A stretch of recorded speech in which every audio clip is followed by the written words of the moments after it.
बिस्मिल्लाहिर्रहमानिर्रहीम। अस्सलाम वालेकुम स्टूडेंट्स, आज हम अकाउंटिंग का ये वाला क्वेश्चन सॉल्व करेंगे। तो इसमें मैं आपको कुछ बेसिक टेक्निक भी सिखाऊंगा क्वेश्चन को सॉल्व करने की। यहाँ पर हमारे पास क्वेश्चन में है जी 30% of the total asset Akbar Merchant have been financed by liabilities. The total liability of the business are 6 lakh. What is the amount of owners equity.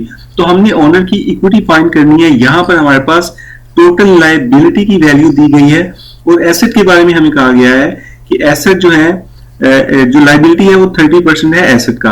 तो अगर हम इक्वेशन देखें अकाउंटिंग की जो स्टैंडर्ड इक्वेशन है वो कुछ इस तरह बनती है, टोटल एसेट इक्वल होता है लायबिलिटी प्लस इक्विटी के।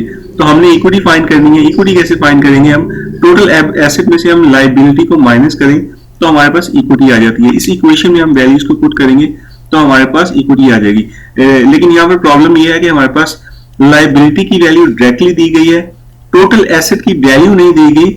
लेकिन फर्स्ट जो स्टेटमेंट है यहां से हम टोटल एसेट की वैल्यू निकाल सकते हैं। किस तरह, देखिए अगर आप फर्स्ट स्टेटमेंट पढ़ें तो हमारे पास ये कुछ इस तरह बात बनेगी कि टोटल एसेट का जो 30% है वो हमारे पास लायबिलिटी है। तो अगर टोटल एसेट का 30% हमारे पास लायबिलिटी है, इसको हम इस इक्वेशन में लिख सकते हैं। अब यहाँ पर आप देखिए हमारे पास टोटल एसेट है और लायबिलिटी है और ये हमारे पास 30% है। 30% से हम इसको मल्टीप्लाई करेंगे, हमारे पास लायबिलिटी आ जाएगी। आपने क्या करना है, यहाँ पर लायबिलिटी की वैल्यू पुट कर देनी है। देखिए मैंने यहाँ पर 6 लाख पुट कर दिया है, यहाँ पर हमने 30% पुट कर दिया है। अब यहाँ पर ये मल्टीप्लाई हो रहा है तो दूसरी साइड पे जाके इसको डिवाइड कर लेंगे।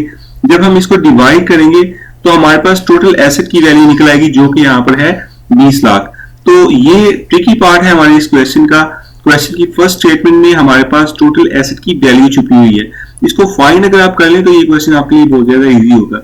अब देखिए टोटल एसेट की वैल्यू आ गई है हमारे पास, लायबिलिटी की वैल्यू हमारे पास है। हम इस इक्वेशन में इसको पुट करेंगे तो हमारे पास फाइनल जो आंसर है वो इक्विटी का वो यहाँ पर हमारे पास शो हो जाएगा, वो है 14 लाख।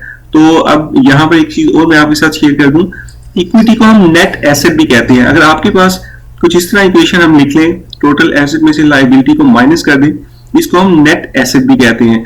तो यहाँ पर देखिए हमने स्टैंडर्ड इक्वेशन सीख ली अकाउंटिंग की, उसके बाद इक्विटी फाइंड करने का मेथड हमने सीख लिया। हमें पता चल गया कि नेट एसेट और इक्विटी सेम बात है।